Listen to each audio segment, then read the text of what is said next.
This is how to make a killer cup of coffee to beat diabetes. Watch closely because many of my patients reverse their insulin resistance from a single cup of joe. And while you may be exercising and eating well, all these efforts could be ruined by the coffee that you drink. But what makes a killer cup of coffee? What does this superstar know that you don't? To find out, I spent the last 10 years poring over charts, listening to patients, and analyzing the most successful stories of people who beat type 2 diabetes. 50,000 patients later, I discovered that the healthiest cups of coffee follow a 4-stage process. This video will walk you through them all. The first step is the one that is by far the most important, and yet the most overlooked. Most of us agonize over calories, eat our veggies, and read labels to perfection. Then we slap some sugar in our coffee and head off to work. This is a lopsided way to think about sugar. You're thinking like a 90s diet ad, not like your liver. 90s diet advice said, a calorie is a calorie. But your liver doesn't see a calorie for a calorie. What your liver sees is a drink with sugar in it. And if you're drinking this every morning, no matter how small the teaspoon is, it floods your liver into overdrive and spikes your blood glucose. Adding a teaspoon of sugar to your coffee every morning is 120 grams of sugar a month, which is 7.2 cups in a year. And then you start teaching your body begins to burn fat instead of sugar. This isn't woo-woo celebrity advice.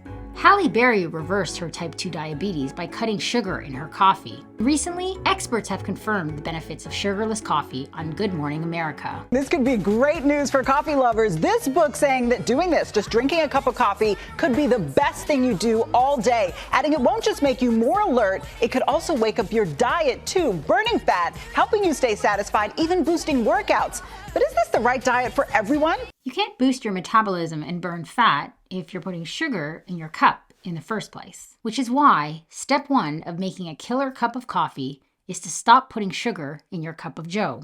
After you're 90% sold on no longer putting sugar in your coffee, you're ready to move on to the most crucial part of your entire journey, the liquid sugar wean. This is the part where most people quit. But if you can improve your sugar levels first thing in the morning, you will by default begin to improve your body's response to insulin. To do this, my most successful patients have applied a 2-step formula to the start of their day. First, they wean sugar slowly, and second, they add cinnamon. Let's take a look at an example. Check out this timeline I created for a patient. Every week, we decrease the amount of sugar by half a teaspoon. We also added cinnamon with a little bit of cream. It's a lifestyle, it's a choice you make. I think being diagnosed with diabetes when I was 19 years old has kept me away from, I think, the #1 aging substance, which is sugar. Did you catch it? Cutting sugar from your coffee is all about cutting the #1 aging substance, which is sugar, especially in the form of liquid. Cutting sugar from your coffee doesn't have to match this exact 1-month timeline, but it should be slow enough that your brain embraces this as completely necessary. Speaking of completely necessary, now would be a great time to click like and subscribe if you find this helpful. Once you have sugar completely cut out of your coffee, you can move on to the rest of the drink. And this is where it gets interesting. The healthiest people use coffee in 2 powerful ways. 1, to boost metabolism, and 2, as an antioxidant. Let's take a look at these approaches in action. By drinking coffee first thing in the morning, healthy coffee drinkers open a loop. The rush of adrenaline allows them to burn more calories throughout the day and improve the use of fatty acids while walking or at rest. Our metabolism is wired for adrenaline. When you give it adrenaline in the morning, your metabolism turns on. This doesn't require an intense workout.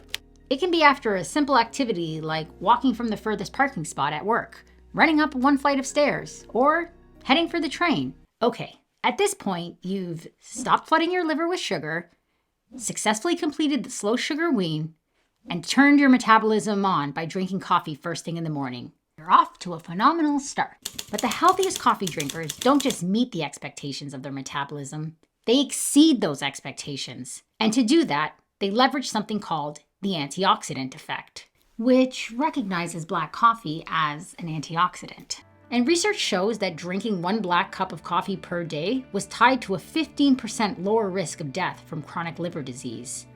You can keep your morning coffee with a splash of cream and a little bit of cinnamon, but I recommend you add a few sips of black coffee sometime around 11 a.m. See if you can work your way up to half a cup.